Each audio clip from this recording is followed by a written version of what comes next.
भाई किसी ने पैसे दिए, सबने ऑन रिकॉर्ड कहा जी कोई नहीं दिए, ना किसी ने मांगे ना किसी ने दिए। और जब मैं कस्टडी में बैठता था तो बेचारों के पास, अफसरों के पास भी पूछने के लिए तो कुछ होता नहीं था।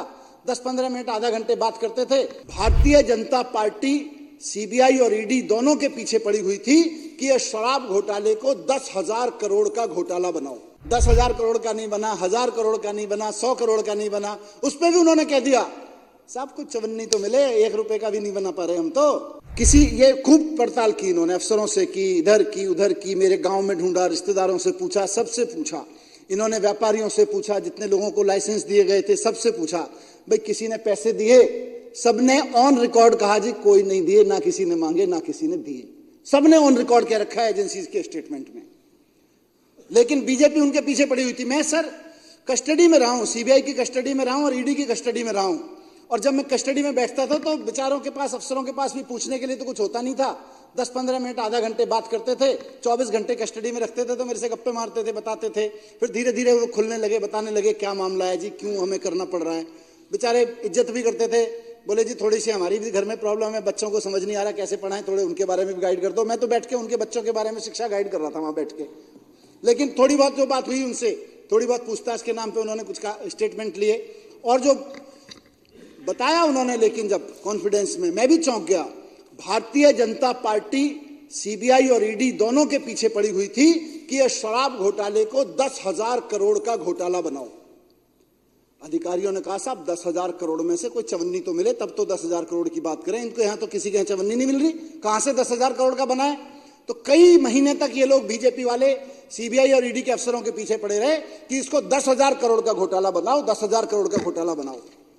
सीबीआई और ईडी वालों ने हाथ खड़े कर दिए, साहब नहीं बन पाएगा, अफसरों ने। फिर उन्होंने कहा अच्छा चलो 10,000 करोड़ का नहीं तो 1,000 करोड़ का बना दो। फिर उन्होंने कहा साहब 1 रुपया तो मिला होता, कोई चवन्नी तो मिली होती किसी के यहां से, नहीं मिल रही। वो जो वित्त मंत्री था उसी के घर से कुछ नहीं मिल रहा, कहीं से कुछ नहीं मिल रहा, कैसे 1,000 करोड़ का बना दें। तो फिर उन्होंने कहा अच्छा चलो ऐसा करो 100 करोड़ का बना दो। 10,000 करोड़ का नहीं बना, 1,000 करोड़ का नहीं बना, 100 करोड़ का नहीं बना। उस पर भी उन्होंने कह दिया साहब कुछ चवन्नी तो मिले, 1 रुपए का भी नहीं बना पा रहे हम तो फिर इन्होंने उनको जो भी किया होगा, डराया धमकाया होगा, जो भी किया होगा। फिर किसी को पकड़ा, इसको पकड़ा, उसको पकड़ा, इधर से पकड़ा, जेल में डाला। उसके ऊपर वही आरोप लगाए आतंकवादियों वाले, ड्रग माफिया वाले। तो जो आदमी 10-10, 12-12 बार कह चुका था साहब मेरे से तो मांगा नहीं, मेरे से तो किसी ने पूछा नहीं, मैंने तो किसी को दिया नहीं, उसके स्टेटमेंट है उन लोगों के। अचानक उनमें से किसी आदमी को ये धमकाते हैं बेटा जेल है, सड़ जाएगा, तुझे बाहर निकालने का एक ही रास्ता है, तू मनीष सिसोदिया का नाम ले, अरविंद केजरीवाल का नाम ले। जो आदमी कह चुका था उसके स्टेटमेंट हैं और यही होगा ट्रायल में, देखिएगा।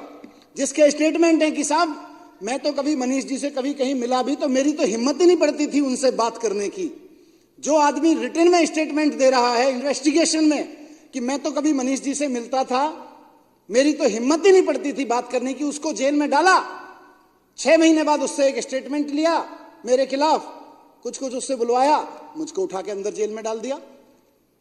जब मेरी बेल का मैटर ऑनरेबल सुप्रीम कोर्ट में पहुंचा, ऑनरेबल सुप्रीम कोर्ट ने ऐसे ही इनकी हरकतों के कारण कहा था कि तुम जो ये कानून के सबूत लेके आए हो, जो सो कॉल्ड तुम्हारे सबूत हैं, 2 क्वेश्चन में फ्लैट हो जाएंगे तुम्हारे सबूत। ये बात सारे अखबारों में फ्रंट पेज पे छपी थी जब मैं जेल में था।